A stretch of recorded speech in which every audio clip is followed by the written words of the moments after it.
Tim and Jerry from Old Town Whiskey Club. Thank you for joining me today. Let's start off with what you have for us today, Tim. Give us a little backstory on that, and we'll go from there. Sure. So we've got Horse Soldier. We've got their small batch today. Right now, the big story behind them was right after September 11th, we had the U.S. government flush out 13 soldiers that were sent out to Saudi Arabia to flush out the Taliban. They were essentially dropped in with just a backpack and no other gear, no other way to cross the deserts, and found out that by contacting the locals that they're going to be using them for transportation, they were provided horses and became known as the horse soldiers that traveled What across. year was this? This was 2001, just after September 11th. Okay. So the soldiers get back, they root out the Taliban. If you've ever seen the movie 13 Strong, that's about the horse soldiers. Oh, cool. A couple of them retired, got together in Florida and started renting time at a distillery to start making whiskey. They still do it to this day, but they are making their own whiskey. They're Very cool. I used to work for a company that represented them when they were first introduced to Virginia, and just hearing the stories from them, being a military brat myself, truly inspired by them. The whiskey, the small batch itself, is going to be a wheated batch. Not a lot of people know that. Generally, their other whiskeys are high rye batches. This one being wheated just means it's going to be a lot smoother. A little less flavor, but I don't love rye that much, personally. I'm there too. I'm not a big Kentucky fan Straight is good for me. for me, I like a little bit of rye. I think the rye spices help develop character, kind of like an IPA in as far as beer goes. Yeah. That's kind of what you deal with whiskey as well. Rye definitely lends over to making it more complex, more layered. Wheated whiskeys, they're very, very smooth. I think they benefit from higher proof, generally. When you look at, like, everybody talks about Weller as being one of those wheated whiskeys that they really like, or Maker's Mark is probably one of the most common. Yeah, it's my cousin's favorite. I think you should try a Maker's Mark that's full proof. You'll see a lot more character come out of it. With this guy, I think there's a lot of character built into it, just even for what it is. Comes in at 90 proof, so very drinkable. Okay, here we go. All right. Absolutely. Cheers. Salute. Cheers. Cheers, fellas.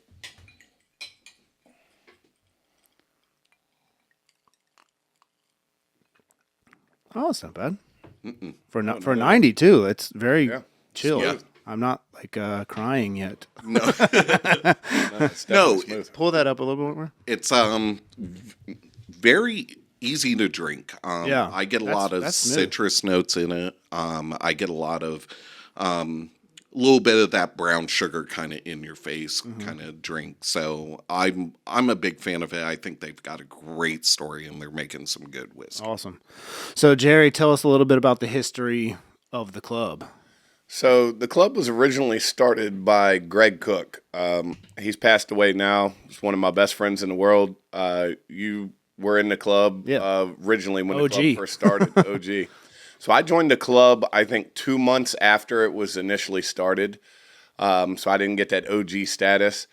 Just so close. Just so close, yeah. Missed it. But, I mean, once I got there and started hanging out with everybody, I fell in love. It's a lot of hanging out with people that you wouldn't normally do. And we have everything from lawyers to just general, like, profession people that are in there. It's like if you need a plumber, you need somebody to help you with AC. You know, you get that brotherhood, that networking aspect out of the club. And that's one of my favorite parts about it. Greg ran the club up until he passed away. During that time, I was the vice president of the club.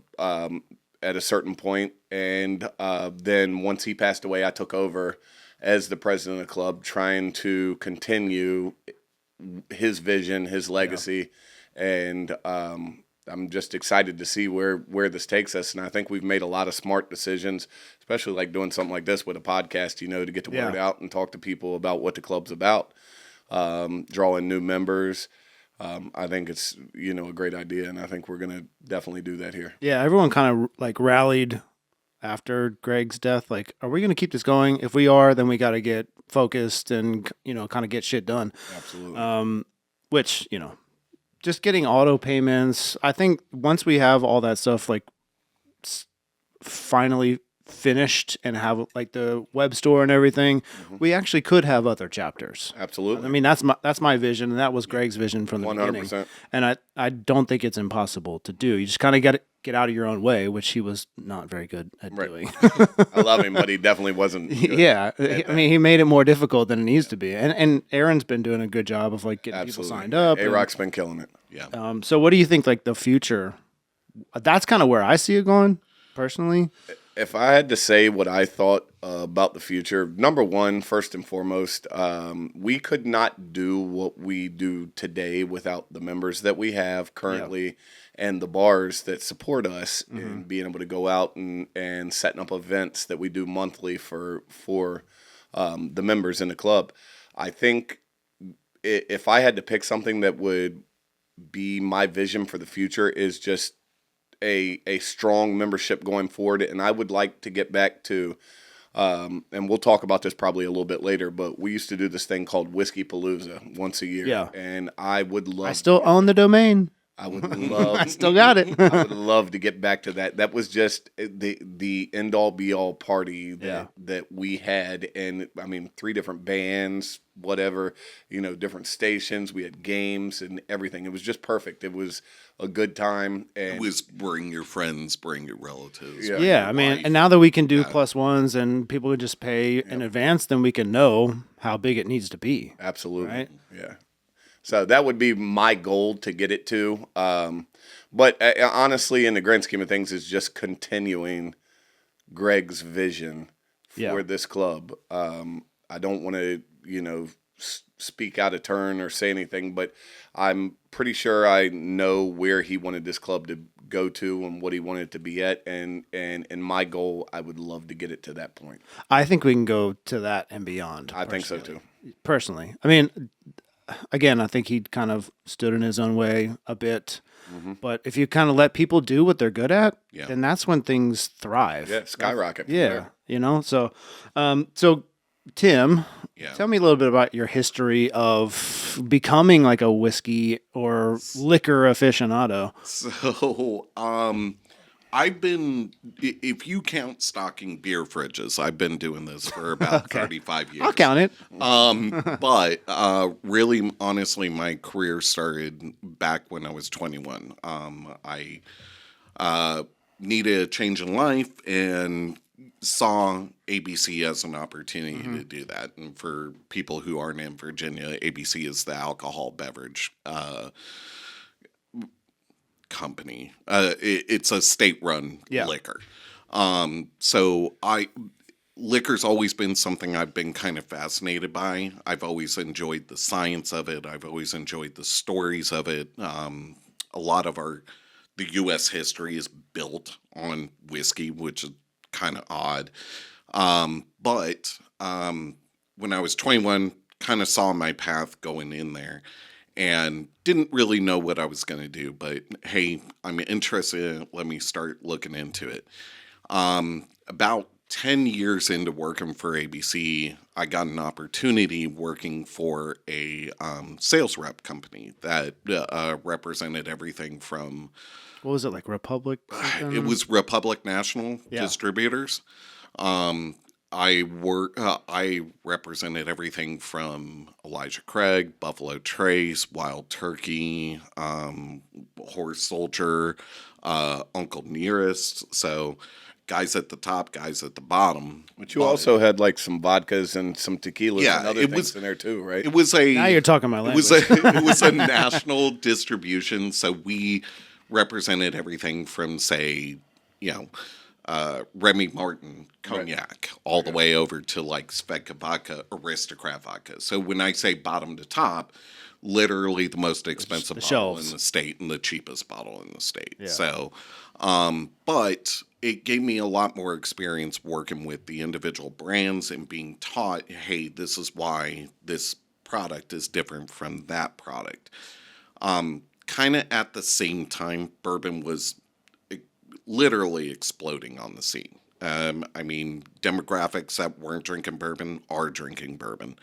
The guy that was buying off the bottom shelf was drinking off the top. And so it became very important to me to start educating people. What I found out was a lot of people love a story, especially when it comes that's what I've been trying to tell you for 5 years. Yeah. Absolutely. So it's look, if I could start my own whiskey company, I would have that story to go. Dreams can happen, you know. So, but people love the story behind the bottle.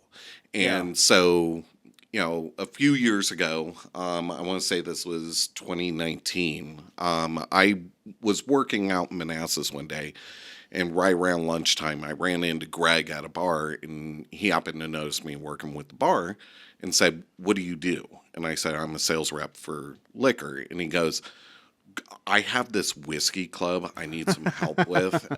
It's just 25 guys in my basement, blah, blah, blah." I was like, "Look, let me know what you have planned. Here's my card, contact me. Yeah. Let's see what this is about." I've worked with other whiskey clubs before. But when he called me back, his vision for the club was very, very different. Most of these whiskey clubs that I run into are centered around a business. It's centered around a single bar that wants to make money and feature something different. Yeah. And that's fine. If you want to go do a tasting, that's fine. But it doesn't need to be a club or a brotherhood. Greg's vision really was brotherhood. It was getting people together with a collective mind and sharing. Getting away from the wives. Absolutely. Absolutely. But also. Which remind me, because I got something to say about that at some point. Yeah. But it was also giving back to the community as well. So his idea was, hey, we're going to go to a bar. We're going to do the tasting at the bar, but we're going to rotate which bar we do it at every single month. And it's bring business so that's abnormal? To the bar.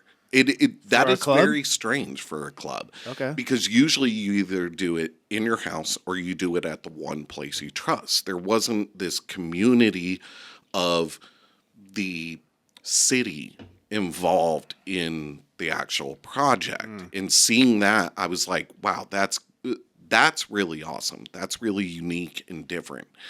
Let me participate. And I think probably about 6 or 7 months after the club was kind of formed, I started coming in and I hit the ground running. You were wearing a velvet jacket, I think, when I met you. A purple velvet jacket? Purple velvet jacket. That was 100%. Philadelphia Tavern. Yeah. If someone can find, I think that picture I have that exists. photo. I think I have that photo on a Google Drive. I'm pretty sure that Diane Breeden used to take all of our photos and do everything with so I know I have that photo. I'll go back and find it. I still have that jacket. Don't believe it's not coming out anymore.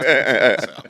I can pull that thing out of retirement. But it was, I want to get my brands involved in this too. Yeah. I want my visibility with the brands. Some of it was business aspect. And, over the course of my relationship with Greg, he asked me, do you want to become a director? And I fought him about it. I said, look, I'm doing this for a paycheck. I appreciate it. I'm not going to lie to you. I really, really enjoy the club. I love being a member of it. I love what we're doing. But at the end of the day, this is a business decision as well for me. Yeah. Over the course of time, the business decision just went out.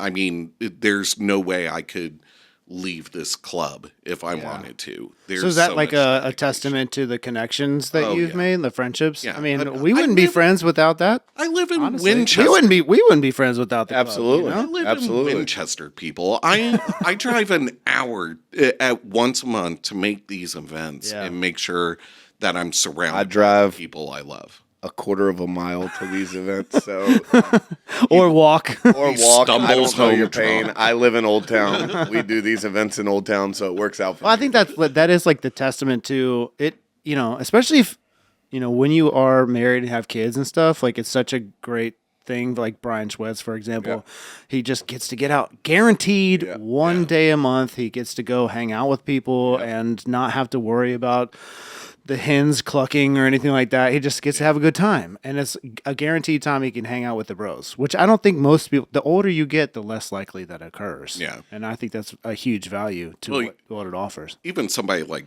Chris Porter, who's, let's face it, the guy's got it made in Old Town, but that guy, he'll come out to an event when he knows he needs to de-stress. Right. You know, just sit back, have a drink with us, and, you know, shoot the shit. Yeah. It's really, it can be about networking, but it doesn't have to be. I don't think anyone's going there for that. It just organically happens. Yeah. Because once you start to like somebody, oh, what do you do? Oh, you're a plumber? Oh, I need something fixed in my house. Yeah. My freaking faucet upstairs needs to be fixed. Yeah, you look at Colby. Colby owns Siege Construction. He's one of our sponsors, helps us out. And like, you know, people know that and have a conversation with him, you know, if they need a project done at their house or something remodeled or something small. He's always in to help, you know, especially, you know, with the Whiskey Club and folks that he networks with on a daily basis. And that is the best part about this club. Right. Is the networking. Mm-hmm. Yeah, I agree. I mean, you're going to get your food most of the time. You're going to get your drinks, but just knowing new people that you would never meet otherwise, I think is a great situation. That you support them, they support you. Everything's been really good. So, a question: what do you think is the most underrated liquor or whiskey specifically? We're gonna have two completely different answers with this. I can guarantee. You're gonna say Busch Light. That's no. Busch. Everybody knows I love Busch Light. He's gonna say I drink whiskey in the Crow or something like that. No, I'm not. No, I'm not.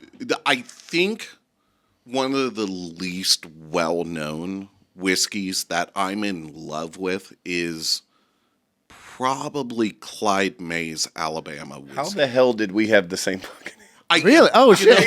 We got some mentalist stuff going on. Same fucking answer. It is so under the radar. It's so good. It's so good. Clyde Mays, that's the one with the boxer on it? No. So Clyde Mays, it's got like a collage of pictures. It's got like an old 1940 Chevy on it. Okay.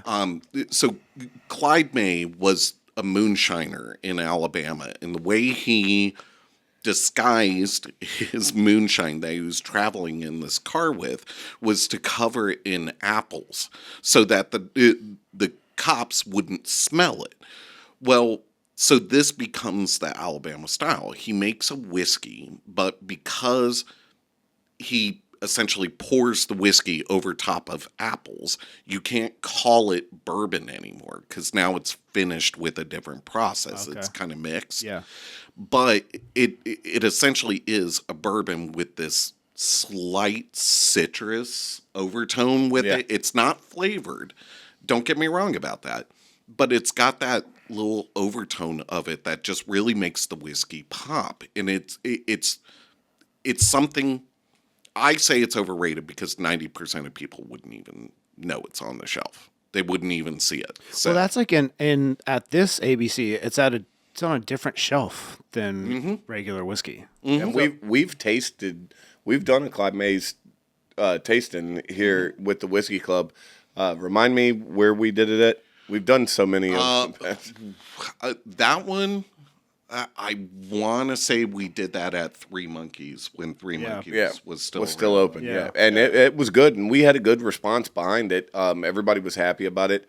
What were the three total that we did? So There was one with a boxer on it, I'm sure. Yeah, There was, I yeah. think Yeah. it was the rye. Yeah. So at the time they had the Alabama whiskey, the bourbon whiskey, and the rye whiskey. The Alabama whiskey's their flagship, and I think the rye they either don't make anymore or they don't release it outside of Alabama. It was a sourced whiskey that essentially they were buying it from somewhere else and finishing it themselves.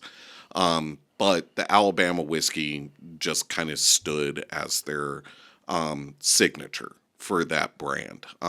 It's kind of funny because I've ridden around with the great grandson of Clyde shit. May. He awesome guy, but young as hell, and he really didn't know what he wanted to do with the brand. And I would tell him now, knowing what I know and knowing what he knows, blow it up. Blow it up in California, blow it up in Chicago, blow it up in New York. That brand deserves some recognition.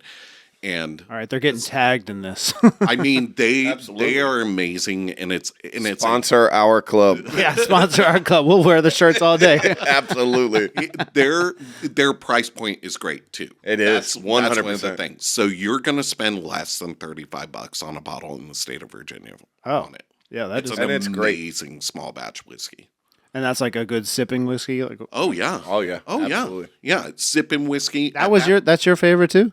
Yeah, 100%. That was I thought for sure. You were like, no, it's not good. I was like, there's no way he was going to say that because honestly and truly, I thought he was going to go in a different direction. But we're with having this whiskey and us getting to taste everything, you know, a lot of times if this isn't something that somebody regularly drinks or goes after, Yeah.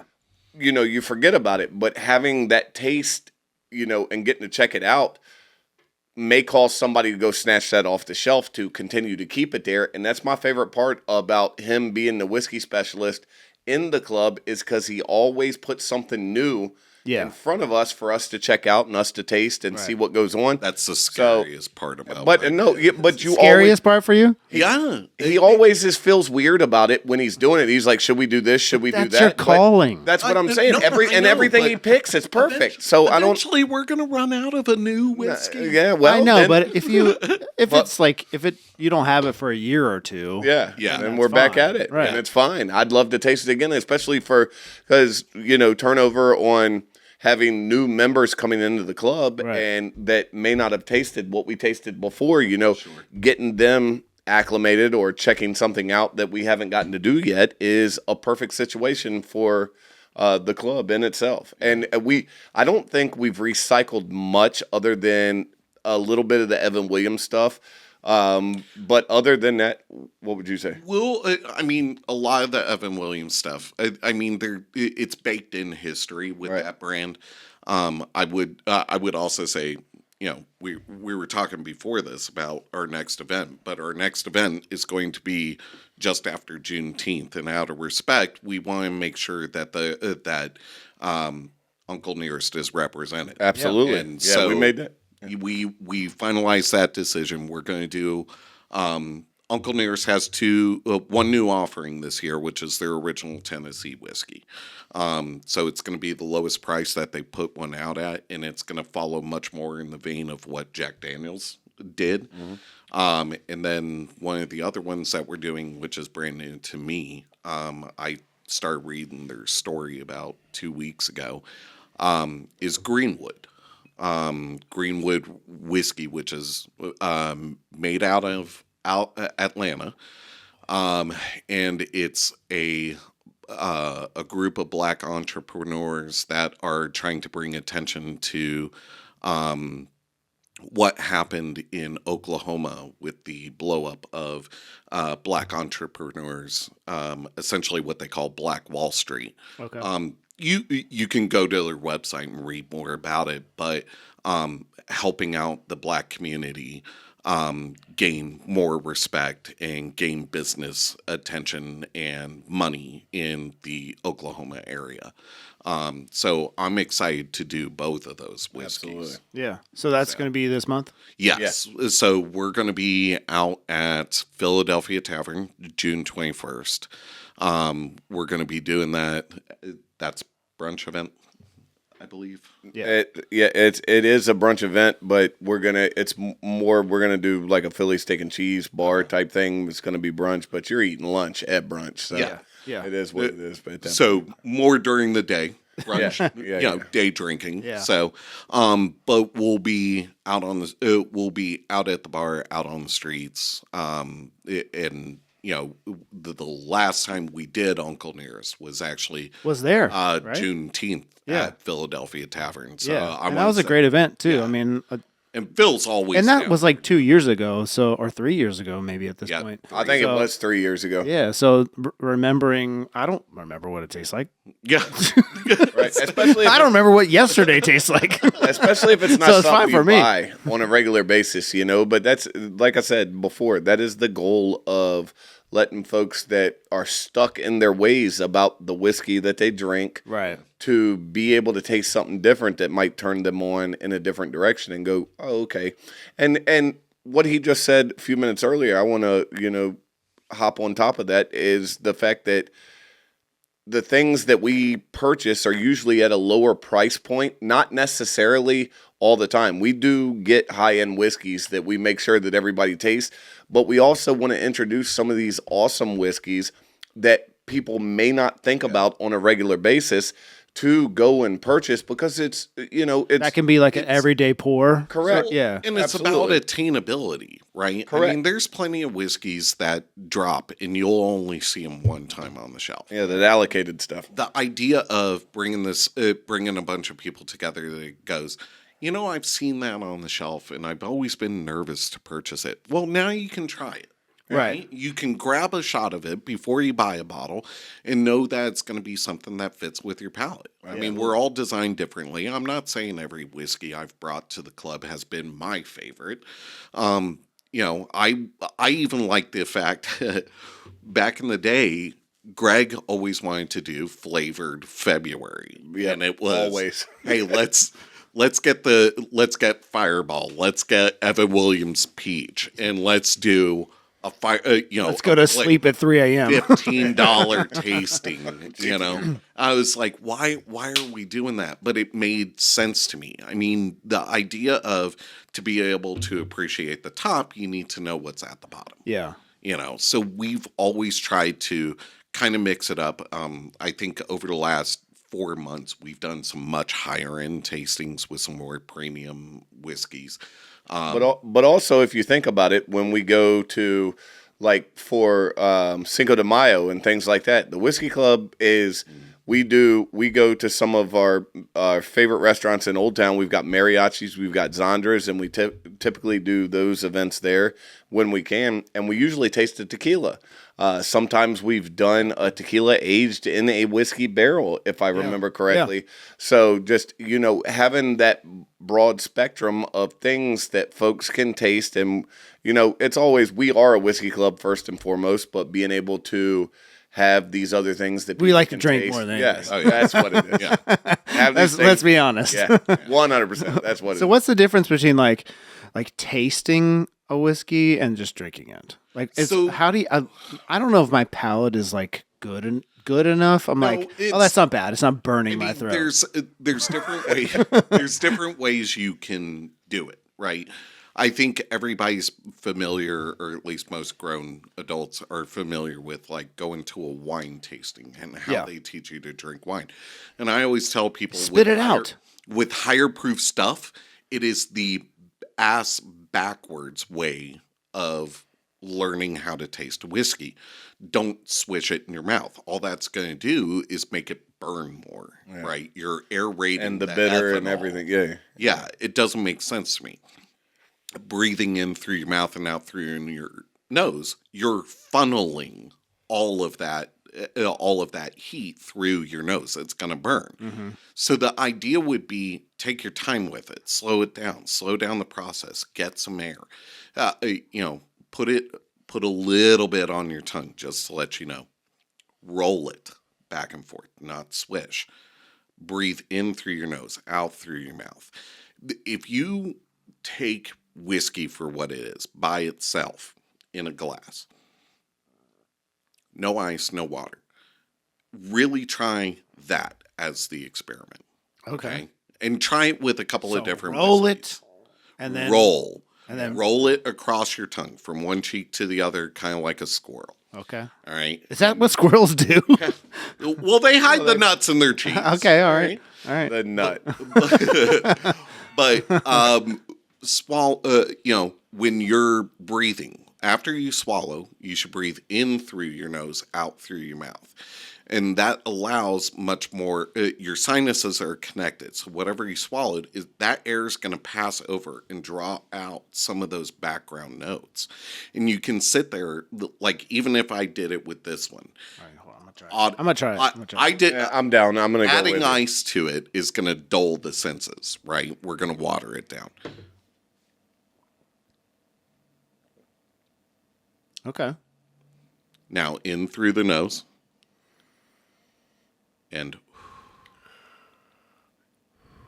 That takes the heat away for sure. it definitely takes the heat away. And a lot of people don't realize I don't think this one has a lot of heat with it. it doesn't. No, for being 90, it's dangerous. And it's weeded. So a lot of that heat is dulled in weeded whiskeys. So I don't sit there and I go, this is the perfect example to do that with. I think an Elijah Craig would be a good example to kind of practice with, or Ryes are always the spiciest for me. 1790. That's same with me. Ryes are always Spicy. yeah.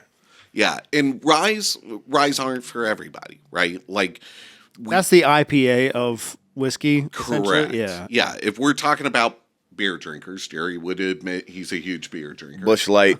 Dearly love it. Sad it can't love be it. with us today. Yeah. Sheets didn't have it today, so we got Bud Light. If I could have grabbed it, I would have. But outside of that, everybody knows me as a beer drinker. But the reason I joined the whiskey club is to be able to find something else that I enjoyed drinking. Yeah. And I found it with whiskey, Bud Light's a great palate cleanser. at 100%. So it's like a sushi when you have the pickled ginger. yeah. Yes. Yeah. So with whiskey, I think learning to go through that method. Do I do that with every whiskey that I bring into my house? No. Admittedly, I'm a big whiskey drinker. I'm drinking whiskey 4 out of 7 nights out of the week. It's what I enjoy. I love the taste of it. I hate the feeling of being drunk, so it's a conundrum. Yeah. But But if you had a nightcap or two, you're not drunk. You're just always like a double. sleeping okay. Always a double. Always. Got to be a double. But with whiskey, learning to get that rhythm with it. Whenever I try a new whiskey for the first time, I go through that process. The strange thing for me is, I think everybody's got a weird memory. Most people are visual; they remember things based off of sight, or I think we can all remember what our mom's keys sounded like when we were kids. What? And that's how.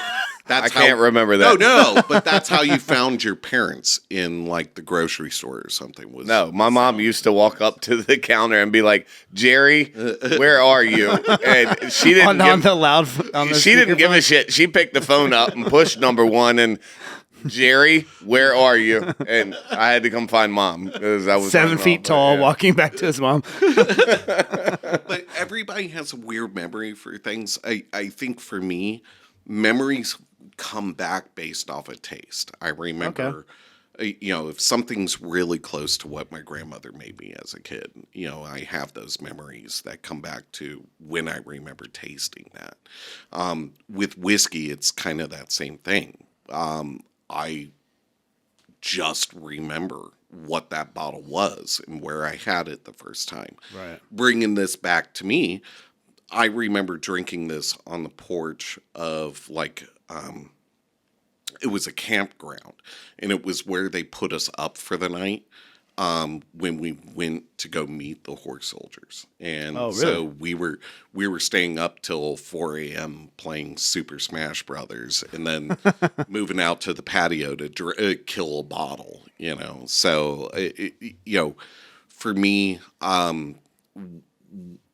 no matter what the bottle is, I'm going to have that first experience. Yeah. So when I drink in the house, 2-3 ounces over top of an ice cube, there's nothing wrong with that. Right. There's no judgment about how you enjoy your whiskey as long as you enjoy it. So I don't think there's a right answer to what you asked, which is, I don't know if I know the difference between them. Do you enjoy it? Then keep doing it. Yeah. I would tell people one of the when I look at Jameson and Crown Royal, to me those are just whiskeys in the glass. Nothing more, nothing Absolutely. less. It doesn't mean agree. it's a great whiskey or a bad whiskey. What it means is if I'm watching football on Sunday and I don't want to be bothered with it has subtle notes of this, or this. Right. I know I can pour Jameson in a glass and be happy, or have a Crown Royal next to me and be happy. chill. Just chill. Yeah. And that's where they fit in. So that kind of leads me to my question: is there a overrated whiskey? Yeah. Would it be Jameson? No. I think I'm saying yes. I think I'm saying yes. I think the most overrated bourbon, and I'm gonna be very, very specific about this. The most overrated bourbon is Pappy Van Winkle. Oh yeah, which people pay thousands to get. Right. This bottle on the open market goes for about $2,500 right now. My brother-in-law won some sort of raffle or something at work, and I think I can't remember exactly which bottle it was, but it was worth a lot of money. I hit Greg up and asked him about it. This is before he passed away, and he said, let him know the club will pay him $600 for that bottle as it sits right now. He could have probably tripled that with. I can't remember what bottle this was. And I was like, dude, I don't think know. it was the 12-year, if I'm might not have been. mistaken. Yeah. 12. So he got the bottle, and I don't remember exactly how it all went on. But this fucking idiot ended up just opening the goddamn bottle, and he wanted to taste it. So I was like, you dumbass, you could have got at least $600 for this thing. And I'm like, what are you doing? But yeah, I mean, I enjoyed the stuff, but I agree with you. I think that is overrated. I mean, for that much money, I better be like floating through the crowds, crowds or something. So yeah. that's what I mean by it's overrated. Isn't that it's a bad whiskey? It's a great whiskey by itself. Absolutely. We've But tasted it's a it in a club terrible before. bourbon. But is it as good as a $30 bottle? So Possibly. Here's what I say is when you look at bourbon as a category separate from whiskey, even though it is a whiskey, bourbon loses its magic right around being aged 12 to 15 years. Okay. So the wood starts taking over, and that mash bill, that corn mash bill that creates all those sweet caramel notes, gone. They're gone. I don't care what the whiskey is. I've had, Old Blowhard 26. I've had Barterhouse 22. I've had Rhetoric 21 through 25. These are all whiskeys that have been aged well beyond their development of character from the mash bill. So can you call them bourbons? I don't think so. But you can judge them based off of the fact that you're judging them against other 20-year whiskeys. So if you're going to do that, then go get a Macallan 18 and pair it up with that. I don't think that's a hard thing to do or a hard thing to say. I think it's a hard thing to admit that a 20-year bourbon is amazing. I think a 20-year bourbon should be judged appropriately.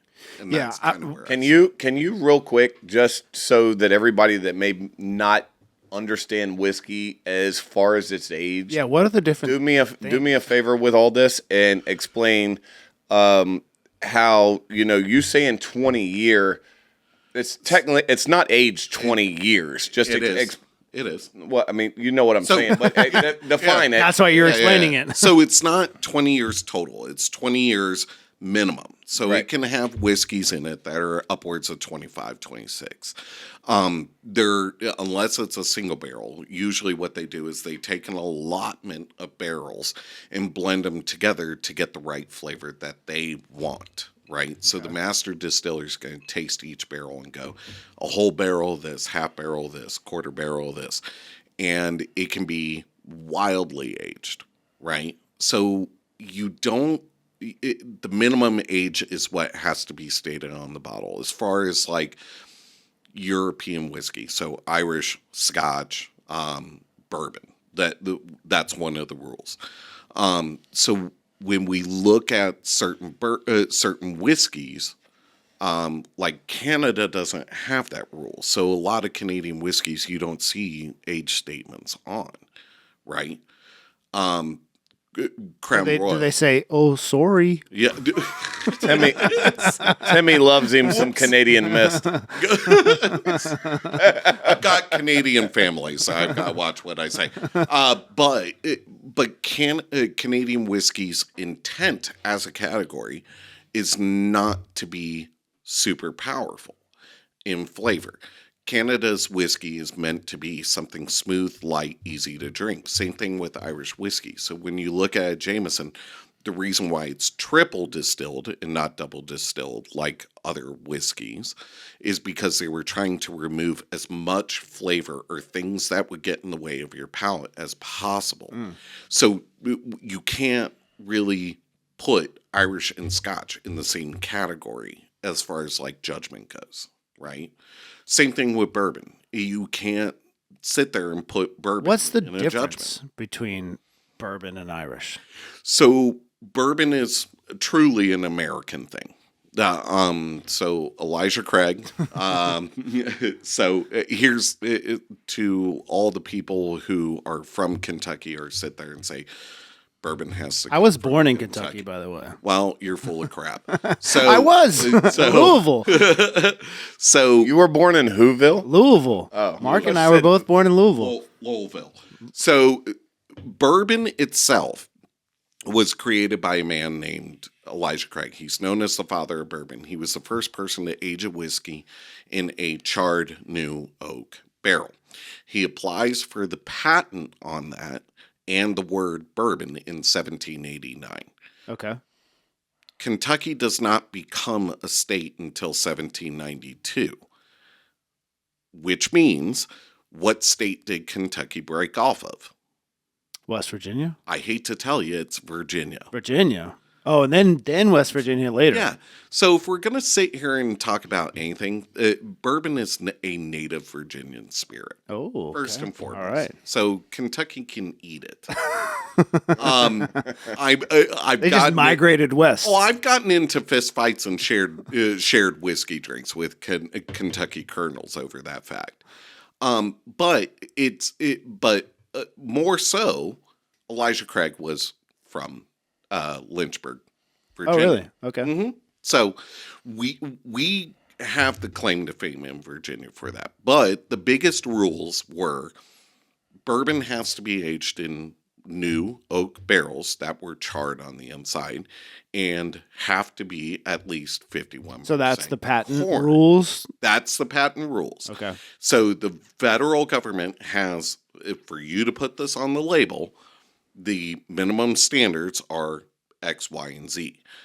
The two major ones that we know are going to be white. It has to be charred oak, new charred oak, and then it has to be 51% corn in the mash bill minimum. Okay, so That's also Virginia white oak. It doesn't.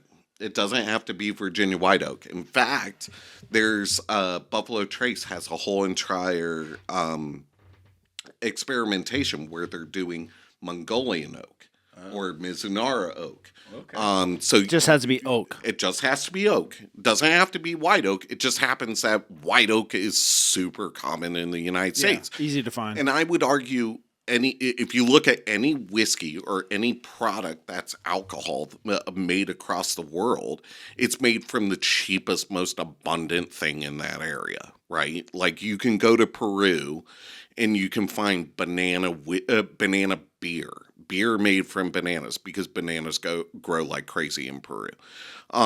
You can, what is the most popular export or raw export in the Caribbean? Well, it's sugarcane. Well, what do you think rum's made from? Yeah. Our mama wanna. Jesus, that stuff is terrible. So with the U.S., our biggest crop is corn, and that's what we're going to make it from. Wheat doesn't do as well as corn does around here. So Isn't tobacco bigger than corn? yeah, but you can't You can. get as much distillate out of tobacco. Be high as shit. Yeah. Awesome. So let me ask you guys a question real quick. So drinking whiskey, no matter what, whether you're doing it in the club when we go out for events or anything, or whether you're doing it on your own at home. Typically, I know myself. I drink whiskey during club activities and whatever else. I've got a huge stock of whiskey at the house. And my wife You're is welcome. Oh man, my wife is not a big fan of whiskey. She's a tequila person. So when my dad comes into town, we'll have a glass of whiskey and sit out on my patio and have a cigar and drink that glass of whiskey. You guys both the cigar type when it comes to occasionally. Absolutely not. No. It's I've tried cigars. I've tried to get into them. I do not have the palate for cigars. Well, I mean, not the only reason, but one of the reasons I brought this up is because one of the Whiskey Club sponsors, which helps us out all the time, is Tobaccology here in Old Town. They also have a spot in Haymarket. Yeah. They provide us with great cigars all the time to be able to, Brett's a great guy. Brett is an amazing guy. Shout out to you, Brett. Love you, bro. But it's always nice to have a cigar, and different cigars taste. Having the cigar and having a certain cup of whiskey are completely different. And the pairing aspect of it. And there are people that are super serious about that and navigating how they're going to pair this cigar with this whiskey and thinking that it tastes different. But I mean, usually that's what me and my dad do whenever he's in town, having a glass of whiskey and having a cigar, and he always knows. That's like a whole nother thing I got to learn. He always knows the right one to have with whatever whiskey we're drinking. So one of the funniest things I've ever done in my life was when I was a sales rep, we had to do I was hired one night by a private person, to do a tasting inside their house, but I was to do a pizza pairing. And it was pairing whiskey with different pizzas that had different toppings on them. So we would do a margarita pizza, say with Maker's Mark, just because of the sweet and sour from the tomatoes. And then we did a pepperoni with, say, Knob Creek because of the pepperiness that comes from, or the pepper and smoke that comes from Knob Creek. And it was like, wait, I can make a career out of doing this with fast food. I'm telling you, dude, you have a whole TikTok channel that you could. I'm manifesting it for you. I'm telling you. What did you call it? I ain't gonna steal your thunder. The one-armed bartender. Absolutely. Let me ask you this though, Timmy. Let me ask you this: when it comes to pairing whiskeys with different things, and thinking about how we go into each event that we go into, I always, the board or the directors itself always, refer to you to make a decision on what whiskeys you would want to pair with what we're going to do. Like this time, Philly Tavern, guess what they do? Philly steak and cheeses. Yeah. So him making a decision on pairing that, how do you navigate all that and decide what you want to do? Yeah. So I usually don't do it as a food pairing. The way I select my whiskeys is based off a theme, right? So I think about what's going on. What holiday are we near? What what's going on in the community, what's going on with the trends in bourbon sales. Do we have new guys that need to be featured? How are they connected to other brands? You know, when we talk, the first time we did Uncle Nearest, Greg was adamant about 3 whiskeys. We need to do 3 whiskeys. Well, Uncle Nearest only had 2. And so I was saying, okay, well, the story's connected to Jack Daniels. Why don't we try Jack Daniels with it? I mean, everybody's had Jack, but just as a reminder, let's to hear the story, to tell the story. So that's kind of how I go through the process of selecting, is everything that's surrounding the event. I don't think I've ever done one that's been necessarily paired with the food. That might not be a bad idea for maybe we have like a taco or something where it's like specifically paired with this is the food item. Yeah. Like that could be absolutely. Well, and interesting. I kind of wish Kings was here because Kingsley's our food director. Yeah. Kingsley has a lot of good insight about what. And he went to culinary school. What events we do, the places we do them. Kingsley helps out with all that stuff. Yeah. Well, and so speaking on that, we also have the other 2 events that we do with the barbershop and with Sinestral. Yeah, so we have a lot more freedom about what we bring in with. So just so you guys know that's watching right now, so we do every year a football event to where we get everybody together at our local barbershop, which is Old Town Man Cave. Yovi and Breezy that work there, they help us out. They put together the event. They bring folks in to cut hair for the members. We kind of do like a tailgating style event, and they've got a bunch of TVs in there. We've got football games going on. We've got all the different things happening. We've got a grill outside, cooking burgers, dogs, barbecue. We got chili. We've got all the things you would see at a football game tailgate wise. And then every single year we do the Kentucky Derby event that happens at Sinestral Brewing Company here in Old Town Manassas. And Blaine and Stacy and Celeste always put on a good show for us. They got some of the best brewed beer there. And we have that. And then we do some of our other drinks that we do, the Old Derby Bastard. We do, mint julep. We always have some sort of, drink, whatever. We do the food wise as far as sandwiches and things, just appetizers and things. Everybody dresses up crazy. I think it's the one event a year that stresses me out.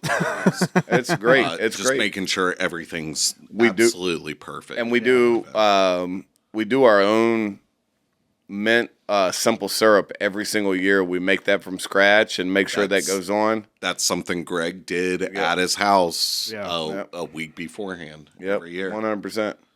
And so outside of that, the other thing that I wanted to discuss is, just so everybody knows that's watching, the Whiskey Club is a men's only club.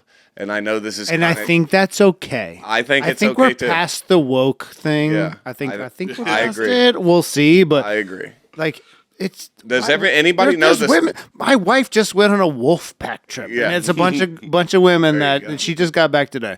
So I think guys can have their own space too, to just be dudes together, just do their thing. Yeah. So outside of that, the story behind that, the reason why. Hold on 1 second. By the way, if there are any women listening to this, I'm willing to help you support doing a women's only whiskey club or liquor club. If you guys want to do that, I'm more than happy to help set you up. Like, says the single man. Look. You're allowed to. Go for it. No problem with me. All right, fine. I'll let you know. But we've talked about that for years, about a women's club too. So do either of you two, I think you may know the story behind this, but I don't know 100% if you know this. So the way this works out is, originally when this club started, Greg, who was the founder, had the members that he started out with, and this used to happen. These meetings used to happen in his pool house, at his house, and they migrated to different places, a little bit wherever. But so before I say this part, I just want to say the women that are in a relationship with the men in this whiskey club are the true A team. And the reason I say this is because you are the ones that are comfortable with us going out for one day a month to just go hang out with the guys and just bullshit around. Absolutely. So with this being said, originally, and I want to give a huge shout out right now to Courtney Cook.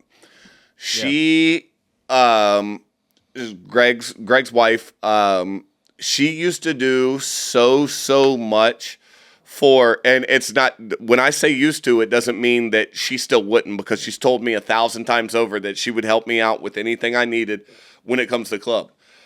However, she used to help make some food for events that we were providing the food for, or writing on signs to say what the drinks were for the day, or for any of that stuff. She literally, and I hope I'm not fucking this up, Courtney. I promise if I am, I know you're going to watch this. If I'm fucking this up. She's not going to watch it.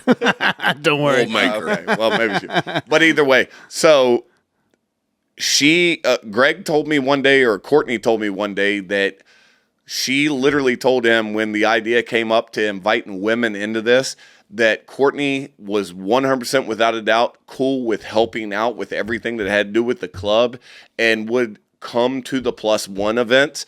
But she said women are not allowed in this club because I am the wife of the president, that I have to be at every single event, and I'm not willing to do that's that part shit. Of, like, Jesse doesn't want to go to the Absolutely. events.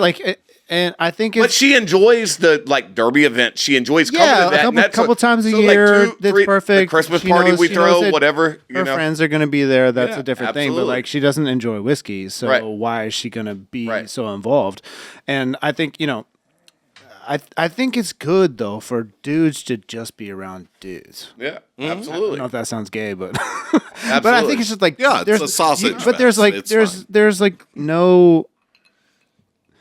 A wife is not worried ever when they're just going to be with the boys. Right. A No, I wife agree. might be worried if it's a co-ed event, and that's what I think. Well, they're worried Courtney about. and Greg were really trying to shoot for, and I think that is the part of the value in it is a guy can escape from his family for a couple hours. Yeah, once absolutely. a month. And we're the real idea is we're doing this once a month.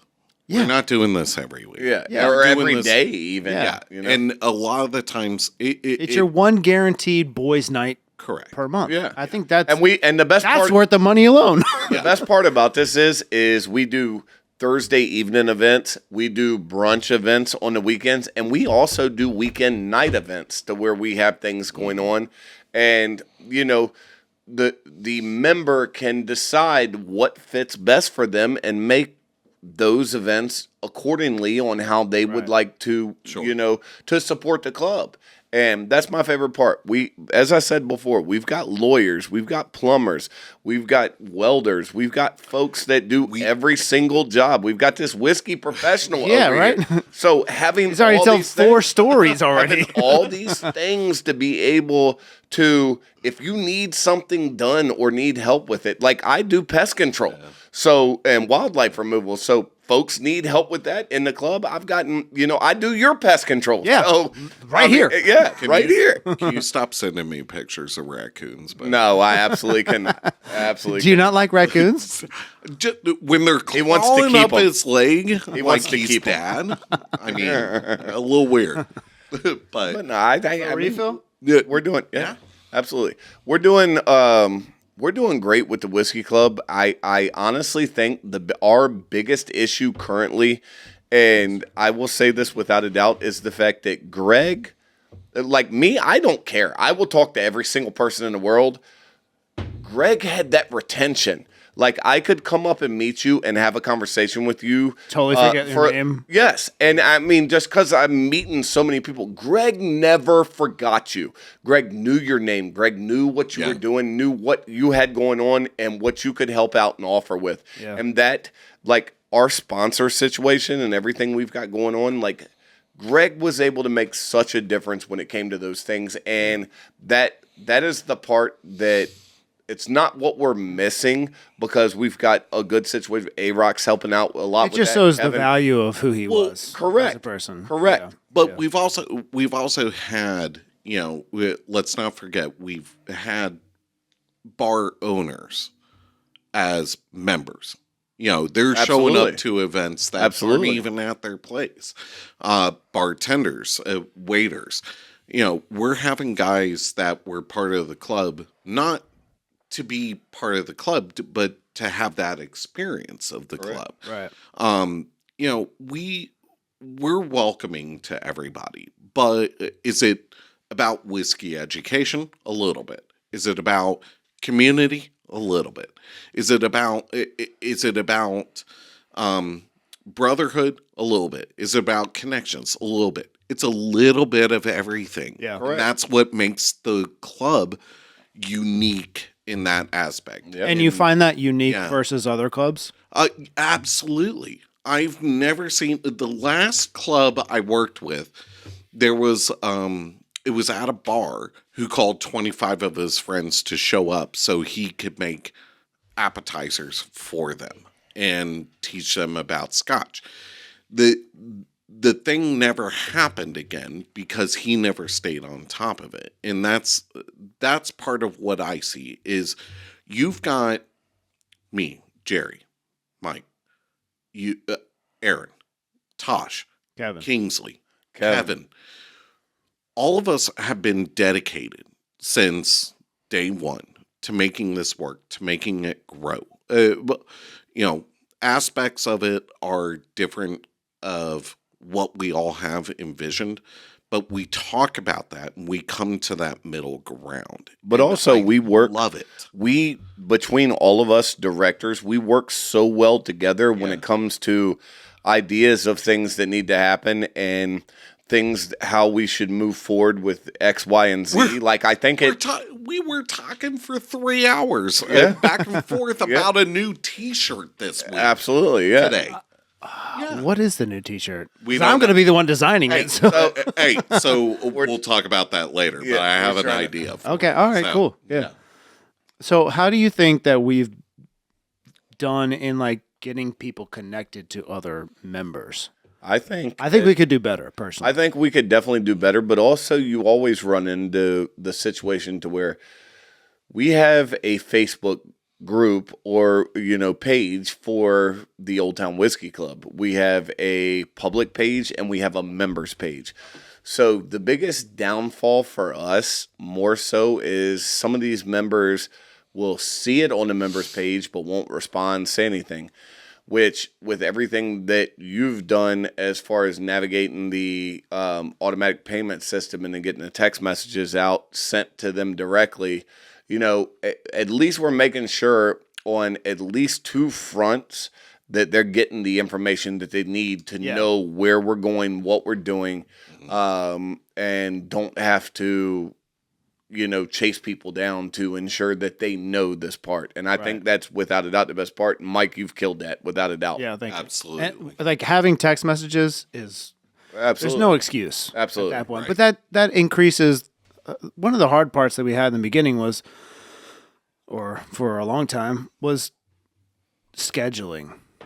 And once we have a schedule and it's 3 months out, then people can plan for it. Program. They got kids, they got stuff to do. Yeah, absolutely. Well, I remember having this conversation with Tosh about, when Greg was around every weekend, he was out in the city and he was going to every single person he saw and go, "You're part of the club, right? You remember the next date, plug it in your phone." Like he was. But that doesn't work because you can't actually physically be there with somebody all the time. Correct. If you have a business to build or whatever. I think that was part of the things that was, maybe beyond his sight of where the direction needed to go. But in the grand scheme of things, you can't. People want to be in the club or they don't, but you physically cannot babysit people to ensure that you know this just is give like the information. If Yeah. you want to be in it, we accept you, we loved Absolutely. you, and that's what it is. You know, What I would ask is anybody who is a member, hey, talk about the club. Talk, next time if you know that there's an event going on, mention it to a club member. Yeah. Hey, I'm looking forward to seeing you there. and I think as we're getting more organized, I think that's going to happen organically. Yeah. We're also working on a promotional situation here that is still in the first stages of figuring this out. But our plan is to get a good bottle of liquor and give that away as a prize, and all the members just reach out to people you may know and have conversations with people you may know and the person that grabs the most members that signs up. Dude, that's a business. Yeah. And For real. That bottle of liquor is going to that person, whoever does it, and we'll do it over a month span. We'll announce it my plan is to announce it at the Philly Tavern event, and then at our following event in July, we will give that bottle of liquor out to whoever has signed up the most people, and we'll continue to do that over the course of maybe every quarter we'll do that, and that's just going to help us build the club. But the only thing that can physically build the club is stuff like we're doing right now with this podcast, getting the word out, but also it's word of mouth. These members that enjoy being in the club and love his knowledge and love our brothership. I don't know if you met Mauricio. Yeah, Mauricio's a good dude. Great, amazing guy. Mauricio's a Greg good and I dude. were working out every day at the Planet Fitness over here. And he just came up and talked to us, and we're like, "Yeah, we're in a club." And he joined, and he's been in it ever since. And he's solid guy. solid. But he's like the kind of person that you didn't know you were going to be friends with until you just randomly said, "Hey, we like whiskey." Right. He is my most lovely, annoying pop-in every month. Oh, he's down there? He'll text me as soon as something's posted, like, "Hey, we're doing an event." Mauricio, I just want to let you know he called you annoying, so when you see him next time. He did call you lovely, though, too. Yeah, he called you lovely, too, which also is weird. But he'll be like, "What are we doing? What are we tasting?" And I'm like, "Mauricio, just let me figure that out. I'll get back to you once I get a confirmation." But for me, it's like such a cool networking community part of it, where it's like this person I never would have ever met. I say it's annoying, but it's so appreciative because I sit there and I look at it and I go, "That's a guy who's involved. That's a guy who's passionate about it." Yeah. So as much as I joke about it, I love hearing from Maurizio. Yeah. So, look, you're welcome to text me anytime you want. All right. So, the best part about this, though, Mike, is that even though we have all these members that are in the club and come to the events and hang out, we, without a doubt, couldn't do this without our sponsors. And a lot of our sponsors are bar owners themselves, the restaurants, and some of them are members and come and hang out. You've got Sinistral, you've got Public House, you've got CJ Finn's, you've got Salisbury Center, you've got Safe and Sound, Mark Rabatin kills it. Siege Construction with Colby Robinson. And all these people, if you need anything, can help you out. We've also Heritage Brewing Company. We've got Go see Joe Harrop. Brennan. We've got Brennan's where A-Rock works. You've got all these different people. Hog Shack, Scott out there, he helps out and does things. So all of our sponsors are without a doubt the backbone, other than the members, of what continues to make sure that we're able to do this, because they provide us the event space. And I 100% would tell anybody that watches this, if you go into any bar in Old Town Manassas, you're going to see one thing if you look around, and that's going to be a barrelhead that says Old Town Whiskey Club on it. Yeah. And these are the places that we handle business, Old Town Sports Pub. that was important to Greg. Yeah, absolutely. Every That's single a tradition we have to make sure. Yeah. keeps going we have to 50 show places. what we've got going on, and I owe one currently that is still in production right now, but it will be delivered on Wednesday. I think they said it was done. But so I still owe one for Salisbury Center, and but I mean Loom, they have helped us out. Yeah. Voodoo Brothers? Voodoo Brothers. Yeah. That's where I was going. Voodoo Brothers. Mariachis. Antonio over there always kills it. We always go there for our Cinco de Mayo events. We do that as a staple every single year, and the support and if you talk to Antonio, his biggest thing is share the love. That's all. He just He's wants like it. cancer survivor, and like He's such a good he's dude. a baller. Follow him on Facebook. He goes back to Mexico quite often and takes the most beautiful. I'm so jealous of his vacations. Yeah, he does. Amazing.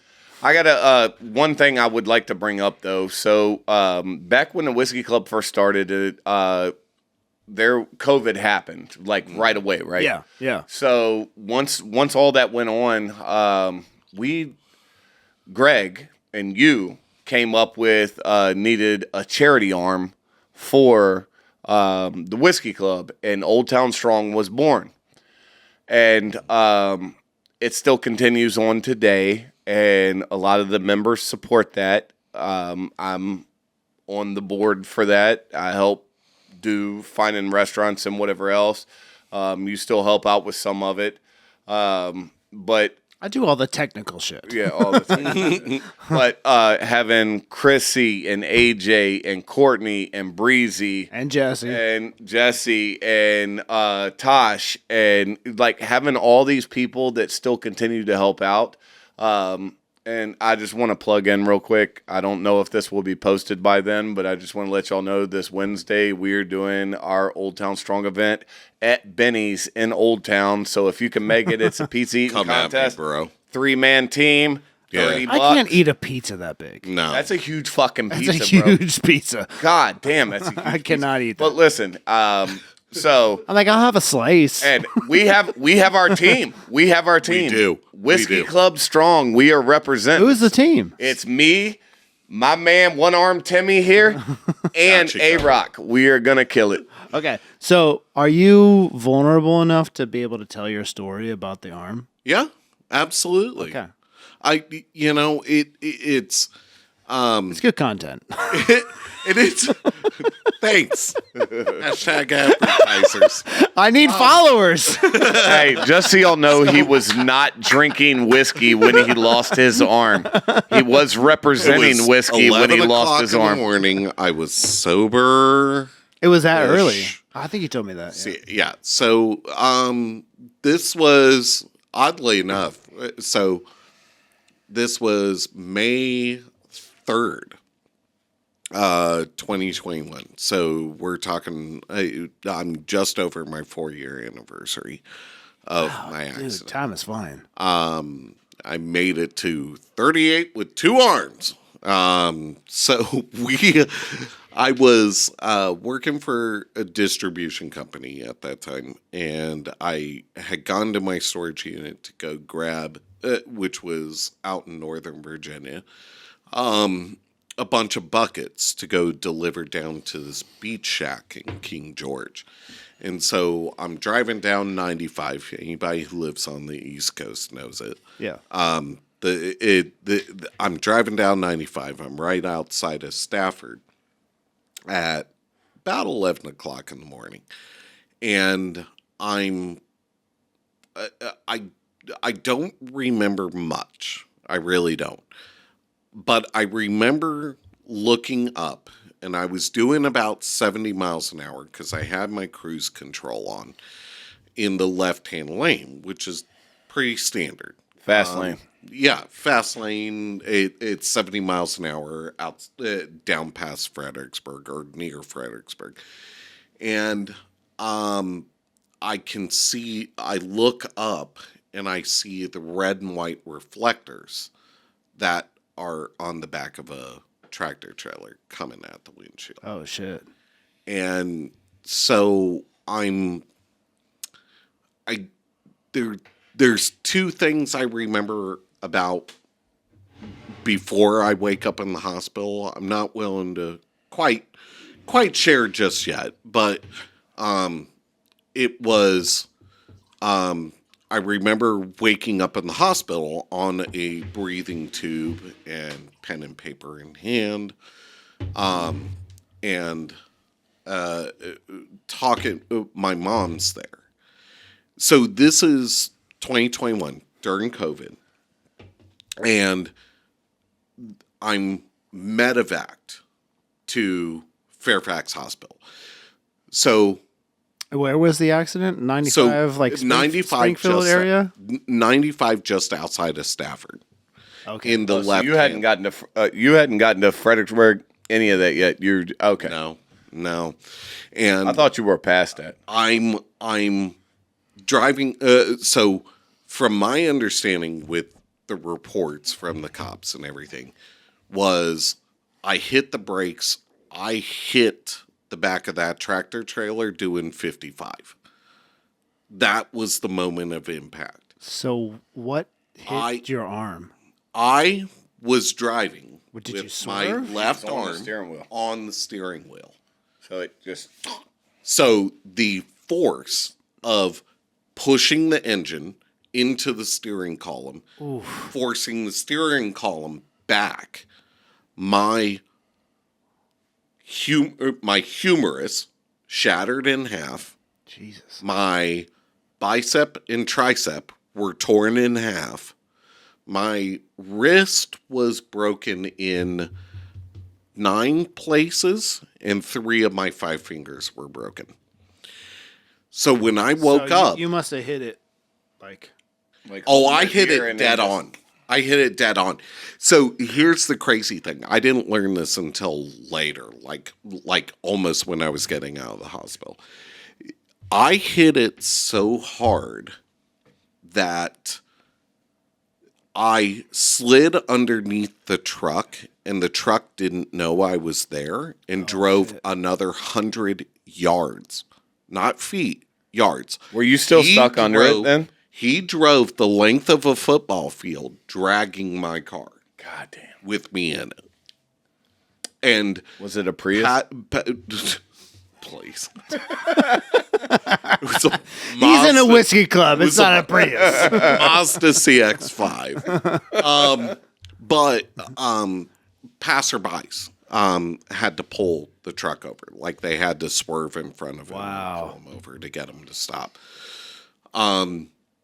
So I medevaced from Stafford to Fairfax Hospital, and the nurses and the doctors kept me alive. I went through 15 blood transfusions. My arm, when I woke up 2 days later, was in a cast from my fingertips all the way up to my shoulder. I had a rod that was bolted into my arm in 5 different places all the way on the Trying to outside of save my arm. it. Trying to save it. 5 days later, meanwhile they're pinpricking me on my fingers trying to see if I have feeling, and no. 5 days later they asked me, they came in and said, we're unable to save the arm. And I said, okay. They left, and I remember being so mad, not because I was going to lose my arm. That wasn't it. I was so mad that it took them 5 days to tell. Oh, okay. I was pissed. It was, I want to move on with my life. And you guys tried to do something that you knew wasn't going to work. And you're the doctors. You know what's best for me. My problem is growing up my whole entire youth, I was a military brat. Mm-hmm. I've volunteered at Walter Reed. I volunteered with Wounded Warrior. I volunteered with Stop Soldier Suicide. I've been around amputees my whole entire life, from being blown up by IEDs, from So it didn't scare you. no, the mental game was the easiest part of it, oddly enough. Okay. But I was so pissed because I was like, let me move on with this. I need to get back to it. And so I'm in the hospital. They take my arm. I'm cool with it, everything like that. I think there was one night of like intense pain that I just could not deal with. But they only kept me in that hospital for 13 days. That's the crazy part to me is you're losing a whole appendage, and it takes less than 2 weeks to heal up. Do you have PTSD from it? Tell them about that ghost arm. Tell them about that. Tell them about that ghost arm. I do have what they call phantom limb syndrome. Okay. Which most people have that. Yes, and talking to other amputees, shout out to Karen Williams. Also, right? So amputees is a good name for a tea company. Absolutely. Amputee. Amputees. I'm sure that's being worked on. I'm filing for a trademark tomorrow for amputees. but I want to say a big shout out locally to Karen Williams and Travis. She used to own, in case you guys don't know, they used to own Three Monkeys, which is closed down now. But she was a big supporter of the Whiskey Club and of helping him. So she is an amputee herself. She is a below the knee amputee. She was like someone to lean on. She I didn't mean it that way. Goddamn. She would be laughing at that joke. Also, she is the greatest ever. I love Karen. She is the greatest ever at Halloween costumes. She dressed up as the lampshade from Christmas. That was Christmas great. Story. That was great. She killed the that. Best. Killed that. Me and her have been trying to come up with for years. We've been trying to come up with a co-amputee, like, shark attack costume. So, hey, tell me, her softball jersey, because she is the coach of CJ Fenn's for the Old Town Bar League softball stuff. She runs CJ Fenn's. Her jersey, on the back of it says Juan, like Juan, a Spanish person, leg. And it is the greatest fucking thing I've ever seen. I just saw it yesterday because we play on Sundays. It's the greatest thing ever. She's killing. She's the best. Yeah, I love. She was like a support system for you a little bit. She was the support system. She was That's the person awesome. I could talk to and That's say, awesome. "Hey, I don't know where to go if I'm feeling like this. I don't know where to go if I have this issue, or I don't feel like my prostitute is doing right by me." Yeah. Time out. I'd feel bad. I'd feel bad if my prostitute wasn't doing right by me as well. He said prosthetist. Yeah, but he said not prostitute. Yeah, I'm because just saying, I knew you feel- would misheard it. I just got to make sure. Everybody loves a good prostitute. A prosthetist. Anyway, so she was always the person I could turn to and say, "Is there somewhere I can go for this?" Yeah. So she helped me out a lot. There's, we're going back to the phantom limb situation, which is I feel like there's an outline of where my arm used to be. It's stuck in a permanent position, but he He's thinks trying to hold your arm right now. I can sort of feel that. Why are you jerking my arm? Anyway, so I know that I know that it's not there, but my brain won't tell me that. My brain tells me that it's there. So anytime I lift my arm like this, if I did on the other side, it would do the same thing. Yeah. So I was always taught by other guys that have been amputees, have fun with it. You're either going to have fun with it or you're going to be sad about it. I choose. Yeah, I will say that I think you're. I don't let it go. No, I do not let him like at all. No, I doesn't. think your doesn't. mental strength. Sometimes he's a dick. I think your mental strength is admirable.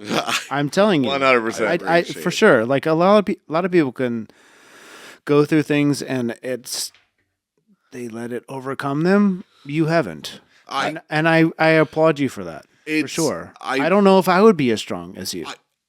It's kind of funny because there's two. I try and tell this to everybody is there's two things that annoy me about being two questions that annoy me as an amputee.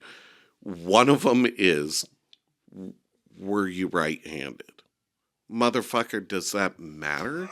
I am now. I mean, okay, I guess. The other one is and my mom says it all the time, so I'll accept it from her, but I'm not accepting it from anybody else, is when they say, you're my hero.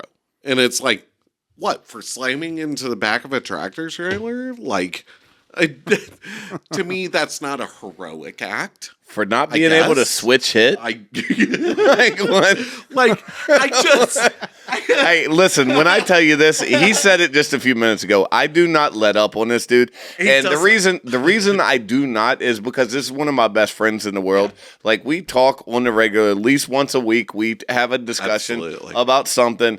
I love this dude. I would do anything for him. But in my head, if I let him get sad about one single thing that happened over here, at that point, if I don't always make it a joke, I feel like he's going to have an issue and it's going to change the game up. Do I step overboard sometimes? No, not you. Not me. Never me. No, I do. Trust me, I do. I kind of want to take a swing at him. So one of my let me tell you something. So that was good. That was good. So when I got out of the hospital, there were two places I wanted to go. There was Sully's Poorhouse. I'm going to give them a quick shout out. Jenna and Basil Kuhn. They are two of my biggest supporters ever. They are two of my most favorite people ever. They're awesome. If you go to Sully's Poorhouse or Ray's Pizza or go support them. They are amazing. The other place I wanted to go was immediately talking to Greg. Oh, okay. Can I get in front of the Whiskey Club? I lost an arm. I don't have a car. I have nowhere to go. Did you feel like I'm recovering? Accepted? It was. I wanted to be surrounded by the people I know who would accept me. Dude, absolutely. And it's fucking gay, but no, but it's like the quality of the group is that this is your boys. It was my boys. It's your boys. It was my boys. 100%. It was. And we had your back no matter what it was, anything you needed. We told you off of Jump Street. There was. Let us know. So we got you. So it was kind of funny because I was talking to Greg and we were trying to set up a date where someone could drop me off and someone could pick me up. And Greg, we set up the date. I'm not sure exactly what the date was at this point, but it was Greg came and picked me up at my sister's house. She lived locally. And we drove to Public House. Mm-hmm. And I walked through the door. I remember just the room filled with everybody. Yeah. Everybody that was important. Everybody that meant something to me. Everybody that was supportive. And just a round of applause, and it was me walking through the door. Hi, everybody. But let me know. And also, was the worst part about that is the fact that you couldn't clap. Also, where were we at with that? You couldn't do this. You know what? I got your back. And I love you, bro. So we walk through the door, and there's it's hanging out with people, sharing stories, just making sure everything's okay. Yeah. I was still on heavy medication at that time, so I couldn't stay for long. So, my sister came and picked me up a couple hours later and sent me home. Everybody sent me home with a gift basket, and it was full of gift cards from the local businesses. And exactly, that's cool shit. And it was a big giant get well soon card, and a hat from Public House, and I think that's a lot Doritos. That's a lot of Greg. It was it was a lot of 100% a lot of Greg. Oh yeah, knowing when someone's going through something. Yeah, like support them. when the funniest, and let me get to the last part. The funniest thing that was in that bucket was a shirt that was Def Leppard. It was a dildo. It was dildo. It was a 17 it wasn't a dildo. Inch that was double-headed No, dildo. no, it wasn't black. So Def Leppard shirt. But it was a Def Leppard shirt. Who did that? So that I suspect it was between Tosh and Greg. Yeah, I suspect. Yeah, I would suspect that's that. got to be. It sounds like a Tosh move. Yeah, it's definitely got to be. But that Def Leppard shirt. Well, made me laugh obviously, so hard. It's terrible what happened to you, for sure. Yeah. But to have some level of community where you can feel accepted back in it. That is amazing. That is the best part about this club. That's what I'm saying. Not taking that for granted. I mean, we've had members, we've lost members over the last couple. Absolutely, we have. We've had struggles. I mean, even with what we're doing on Wednesday with the pizza challenge, that's ALS. That's fundraising, ALS for one of our local artists. Yeah. I mean, the community in Manassas is stronger than anybody believes or will ever know. Right. And for Old Town Whiskey Club to be a part of that, and for Old Town Strong to be supportive of us and us back to them is amazing. Yeah, it's. I'm not going to take that for granted. And that's I can attribute my first knowing the Whiskey Club was something I wanted to do. If I could think about anything, it would go back to my mother passed away about a year after I was in the club, but my brother was in the club. Yeah. And was a member of the club and enjoyed coming and hanging out, and he passed away. That guy glad-handed every single person. Absolutely. At every event. Yeah. And him passing away, and I didn't want to do anything. Like, nobody, I wouldn't talk to anyone. Like, I didn't answer text messages. I didn't answer phone calls. I didn't do any of this part. I was sitting in my house, and Greg came to my house, and he had messaged Savannah, my wife, and she let him in, and he told me, he said, "Look, we got to go. You got to go hang out. You got to have a good time." Yeah. I miss my brother more than anything in this world, but having Greg and having Timmy and having you and having John Kibben, all these people have been like people that have helped fill the void. I didn't want the void filled, but they have been the ones to help me out in getting past the things that have gone on.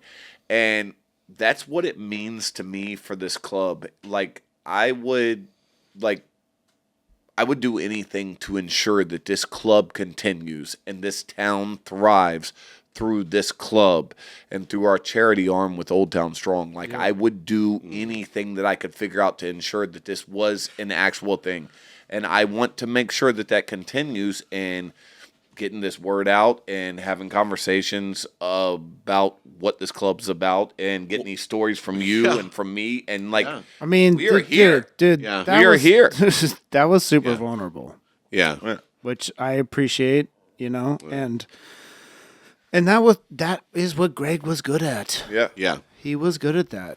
He And was so good at That's it. the legacy we need. He drugged me out of the house, man. There's and things I don't want to keep from him. Oh, yeah, 100%. There's things I don't want to keep from him either. But he was very involved, and yeah. he was concerned about people's lives. for sure. For sure. like- And I love that from him. I mean, shit, I have his name tattooed on me when he passed away.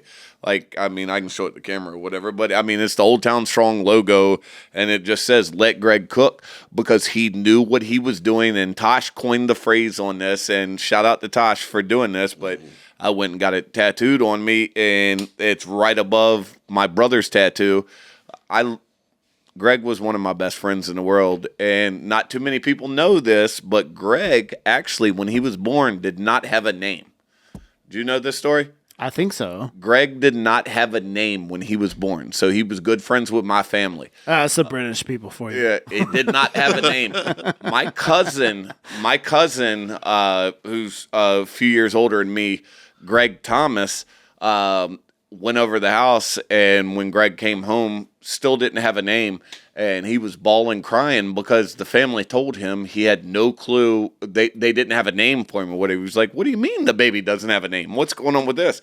So they named him Greg after my cousin, and I can't explain to you what this man means to me and how much I will do in my life, no matter what I have going on, to ensure that his legacy lives on. Well, I think it's very interesting too that I think you're a better president. I think you are. You're better at delegating, but you're keeping the vision going. But it's like there's a little, I don't know, OCD, ADHD, something happening in him, but that's not happening in you. No. You can be like, let's do that. Let's do that. Let's get it going. I like hearing you from can- everybody, and I know Continue the vision. Greg very wanted easily. this so much. He knew how he wanted it to go on, and he couldn't figure out how to provide a little bit of this to somebody else to let them make magic happen. Yeah, but you're a good delegator, Yes, Yeah. 100%. and that's the big difference. I want. You're not in control. Like No, not at all. You're just like, do this. I don't need Yeah. time for this. I got 5 kids. Well, and that, You know? that was always what I saw as Greg's biggest flaw was, he wanted to have his hands in everything. and that's not it how was- a good business works. No, No. it doesn't. It doesn't. But I mean, it wasn't his flaw to a fault because it got us to where we are today. Yeah, I think but what we the did fact was that you are even here now is a great. This is the next step. absolutely. This is the next step. I think 'Cause so. You have the clarity and the confidence and the. Can you and the- just stay healthy? Yeah, we need that. Like, don't slam into the back of a car or anything like that? No, I'm good. I plan on keeping both my fucking arms, Timmy. Okay, well, one of us has a motorcycle. he planned on it too, though. Yeah, no, I know. I got a motorcycle. I ride and whatever else. But it is what it is. I just No, but yeah, I mean, Yeah. I'm just saying, I'm praising you, which Yeah. I don't I do appreciate- often for I anyone. appreciate you. I appreciate I think you're doing a great job. Thank if you. anyone was going to take over it, it should be you. thank you very much. You're passionate about it. You care about it. You enjoy the community, but you also see the vision for a business. Absolutely. I do Yeah. 100%. That's what's necessary. I do 100%. And I will do anything and everything I possibly can without taking away from my family itself to ensure and that this at that club point- continues. Don't. Yeah. No, once it becomes Once it an starts issue, paying us money, yeah. we'll see. Yeah. Fuck Once the it man. becomes an issue with my family, I will walk away. And but it should never. and it hasn't. And I shout out to my wife Savannah. She has been super supportive over all this time Whatever. She bailed on me on the last fucking. We were busy. We were busy. Really mad. We were on vacation. Calm down. But no, really she does mad good. at her. And that's where I go to with this, though, also, is you have to think about the women that are backing these club members and coming out. Not just the club members, but the directors when it comes to anything. Yeah. Because like I said before, Courtney used to do everything for Greg. You think Greg did everything. Courtney no, did I know he every did. fucking thing. I know he did. Well, and Courtney did everything. We for would this have club. enough. I would say honorary female members, right? Like Courtney would be one of those. Breezy. Jesse would be. Jesse would be. And when we were doing the walk for suicide and all that, Yeah. AJ and Chrissy helped and out. Chrissy, And they did all that. So amazing. yeah. So I mean we've got those female members that are here to help us out. Yeah. But I'm sorry, ladies, we're not accepting you in the club. Well, you want something? Go form Old Town Tequila Club, Ladies Club, or some shit. It's not for us. Mark used to say he here was going to for it. start New City Vodka Club. That's what Mark used to say. Fuck. That's so gross. Fuck. That's so gross. Hey, Just to make Jesus Greg Christ. mad. oh yeah, what's this one? All their- vodka. What's this one? It's vodka. Enjoy your vodka. All their aristocrat. How are they What are we different? going to pair it with? Cranberry, pineapple, Here. Red Bull, Soda water is fine with me. soda water. So gross. All right, we wrapping up? All right. Yeah. All right. I'm here for it. Jerry and Tim, thanks for coming out for Old Town Whiskey Absolutely. Club. Thanks for being Thank on our you, Brite Mike. Cast. Love you guys. Thank you for having Love us. you Sign too. up. Do it. Sign up. Absolutely. We'll see you there.